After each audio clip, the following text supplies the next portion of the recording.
మాతో అసలు మీకు అదృష్టం ఉండాలి తెలుసా? తీసుకోవచ్చు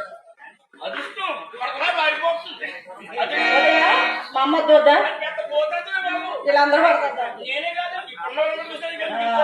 అందుకనే వస్తాను బావగారు నా బుల్లిలో తీర్థమా పడినాను తెస్తా బావగారు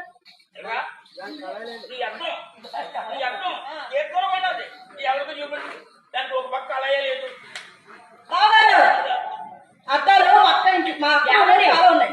అసలు మీరే అవమానమద్దులు, మా అమ్మద్దము మా చెల్లెద్దము కళాయి పట్ల అద్దాలు ఇవన్నీ మీకు నా గదులు మంచి మంచి అద్దాలు ఉన్నాయి. అయినా మీరే అవమానమద్దులు, మీకు అర్థం ఎందుకండి?